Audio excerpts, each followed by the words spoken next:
Hey guys, welcome back to my channel. So today's video will be my review and swatches of all of these Colourpop pressed powder shadows. So I'll be swatching all of these and give my review on them. So if you want to see how the shade looks like, please keep on watching. So the first thing that I want to talk about is this Yes Please palette. It comes with this yellow case which is super cute and it has all of shade names in the back. This is how the palette looks like if you haven't seen it before, but I think at this point everyone already know about this palette. And I know I'm super late to this, but you know, who cares? So it retails for $16 and you get 12 eyeshadows, and I think that is a steal. The size is a little bit smaller than their single pan eyeshadow, but to be honest, I don't really mind that at all because I still think that this one is a pretty decent pen size, and I never make it through a full pan eyeshadow anyway, so that's why I still think that this is worth it. So each shadow here is 0.85 gram while the single pan shadow is 1.5 gram. So as you guys can see, you clearly get less eyeshadow, but you're getting more variety of shades in this palette, and it's only $16. So I totally think that this is worth it, even though the pen size is smaller, but it's $16, like you cannot beat it. So the only complaint that I have with this palette is that the packaging itself, the packaging itself is cute. I love the combination of yellow and white. I think it's super cute, but this material does get, you know, dirty easily, especially because this shadow has a lot of kick up, and you know, because it's white, it gets dirty easily. But it's not like it's turning me off or anything. I still do love this palette and I don't regret buying it at all. I think it is a really good purchase. It does get dirty easily, but you know, I can still live with it. So this is the swatches for this palette, and as you guys can see, it's a very warm tone eyeshadow palette, which I personally love. I love this kind of color scheme and I think it suits my skin tone very well. And you know, I just felt like all of the shade is basically my kind of shade, and I think that's why I'm so drawn into this palette. And there are 8 mattes and 4 shimmer shades in this palette, and I think they are very pigmented. And yeah, I do think that every shade is beautiful. I think these color selection are gorgeous. I really do love this palette. So I'll tell my review on the formula and everything at the end of this video, because I want to swatch the single eyeshadow first. So I bought 2 of this quad eyeshadow palette. It is the Blow Me Away and the Low Key palette, and then I also bought 9 of these single pan eyeshadow. So I bought each of these quad eyeshadow palette for $12. I think they're on sale or something like that. And then I bought this single pen for $4 each. So I took out that template thingy on the quad palette and I took it out and threw it away, and I just put everything in here. And when you remove the template thingy, you can fit 10 eyeshadow pen in this palette instead of just 4. So that's why I just took the template thingy out and put them all together like this. So most of the shade that I got here is matte shadow. There's only like 3 shimmer in here. Okay, so first of all, I want to clarify that I'm not good in describing shade. I don't know how to describe shade, but you know, I will try my best and you know, just tell what I see.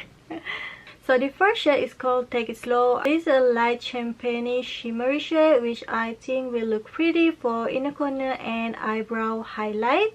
Next up is the shade Take a Break. I don't know if you guys can see the shade in the camera because it's really similar with my skin tone, but it is a duochrome peach with a subtle gold flip on it. I think it's a really beautiful highlight shade. I think it looks beautiful as a cheek highlight too, actually.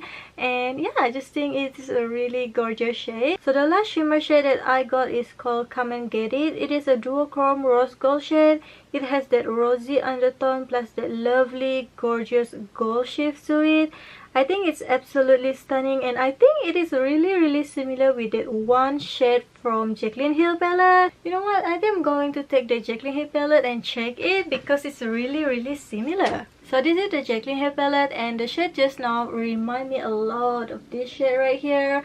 but after I swatched them, so this is the shade from the Jaclyn Hill palette and this is the Come and Get It. And after swatching them, I can see that there is a subtle difference between both of these. But to be honest, I think when you put it in the eyes, you can't really see the difference. But you know, both of them are beautiful on their own way. I can say that the pink from the Jaclyn Hill palette is a little bit lighter than Come and Get It. And to be honest, I feel like this Jaclyn Hill formula is more creamer than this Colourpop one.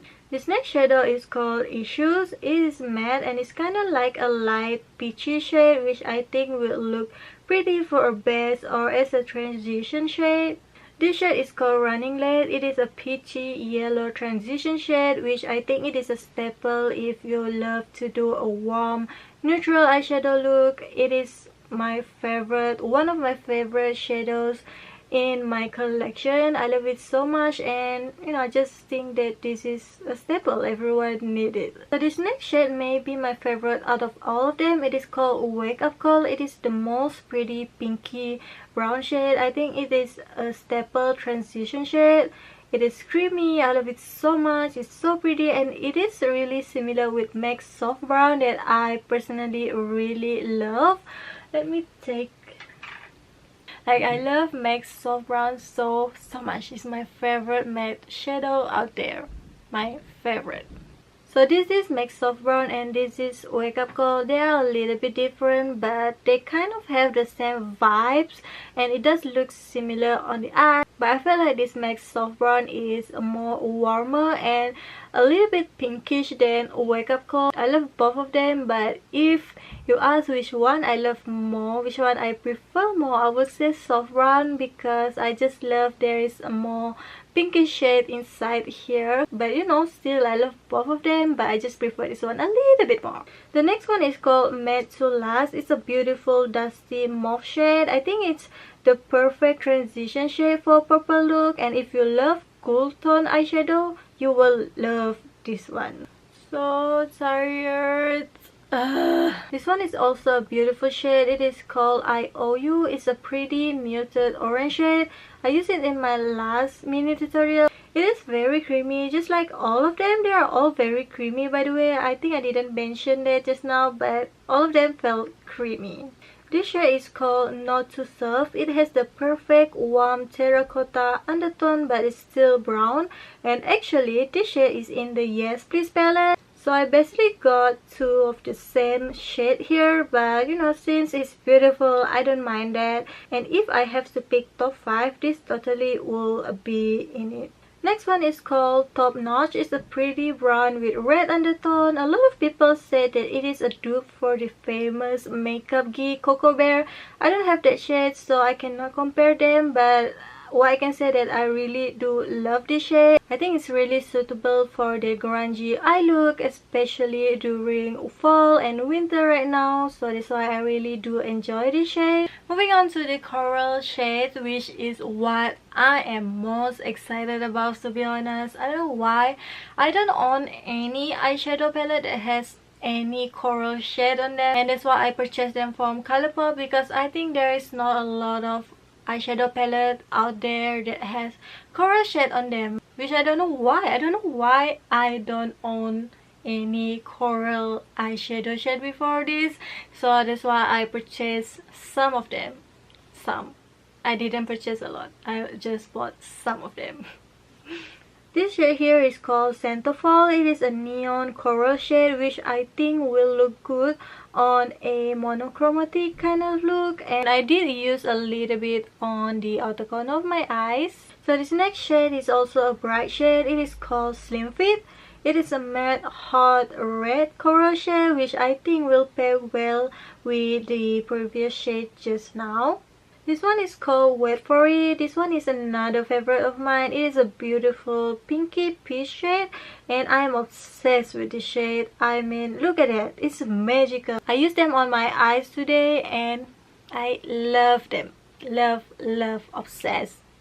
Just gorgeous. Next up is the shade Cut Out. It is a muted clay color corally shade and it is stunning. I don't know how to describe it, but it is stunning. I also used this shade on my eyes today and I love it.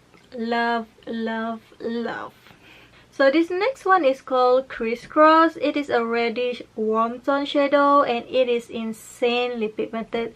And if you love warm neutral look, you will love this one. I love it, and yeah, I think I said it with most of the shade here, but I love them. I just love this kind of shade so much, and yeah. So this next shade here is called Softcore. It is a warm mauvey pink shade, and I think it's a really nice shade, especially if you love to do a pink eye look. I think it is a really beautiful shade to have in your collection. So this last shade here is called Making Mauve. It is a really pretty corally red shade, and to be honest, this one doesn't feel as creamy as the other mattes, but it is still extremely pigmented. Like, this is one of the most pigmented shade that they have. Like, it is insanely pigmented, but like I said just now, it doesn't feel as creamy as the other matte. I don't know what's up with it, but still it is a pretty shade. So my final thought on them is I love them. I love them so much. I think it is so worth it. I used them the other day and today, like, I played with them already, and I can tell that they does blend nicely and they are so pigmented. But one thing that I want to point out about all of the shadow is that they have a lot of kick up. When you dip your brush into the shadow, they will have a lot of kick up, but as long as you tap your brush before you apply it on your eyes, there will be no fallout. It's just that when you put your brush into the shadow, there will be a lot of kick up, but to be honest, I don't really mind it because they are still pigmented. And that remind me of the Anastasia Modern Renaissance palette. It kind of have that same formula where when you put your brush into the shadow, there will be a lot of kick up, but when you apply it on the eyes, there's not that much fallout. But it's just that when you dip your brush into the shadow itself. I also want to point out something. When I was swatching them, like, if I swatch it too hard, like when I press it too hard, they look kind of chunky, but I think this is because the powder itself is so soft. That's why when I was swatching them too hard, they look kind of chunky, but when I apply it on my eyes, there is no chunkiness or patchy whatsoever, so you don't have to worry about that. To be honest, I think most brands do the same thing too. And like my MAC shadow and my Modern Renaissance palette, like, they also has kind of the same consistency with this shadow. It has a lot of kick up, but they still perform well, and I still love them so much. And like I said just now, I do love this Colourpop shadow. I think they are great, like the matte especially, they are good, but I wouldn't say that it is the best matte formula out there. I think there is some others brand that carries better matte formula, but then again, it is much more expensive than Colourpop. But I still think that this formula here is as good as other expensive high-end eyeshadow formula. I really think that it is on par with other high-end eyeshadow formula, but I'm not saying that this is the best formula out there. There is still other brand that carries a better eyeshadow formula, but for this price, it is a steal. I think as a starter, if you're not good in eye makeup like me, like I personally, I suck in eyeshadow, I think playing with this kind of, you know, affordable but good quality shadow is the first step to go. I think it's worth it. It is so good. I love them. I do love them. I wish they carry more shade now, and yeah, and I think especially this one, I love this so much. I cannot say for the other palette, but this one I love it so much. I love the quality, I love the color selection. Like, seriously, I don't regret purchasing this at all, and I kind of want to try the other palette too, actually. Yeah guys, that completes this video. I hope you guys enjoyed this video, and I'm so sorry that this video is kind of like everywhere and I look terrible, but I still hope that you guys enjoyed this video and kind of help someone out there which is still deciding which shade to buy, or you know, you don't want to buy but you just want to see me. No, joking, okay, joking. What did I just say just now? So yeah guys, that is it for today's video, and yeah, I see you guys on my next video, probably soon. I don't know when because I'm busy with school right now. So yeah, that is it for today's video. Hope you guys are having an amazing day, and yeah, that is it. I have to take shower now because it's 12 a.m. Bye. I cannot talk. I seriously cannot talk tonight. I think it's a bad decision to film tonight.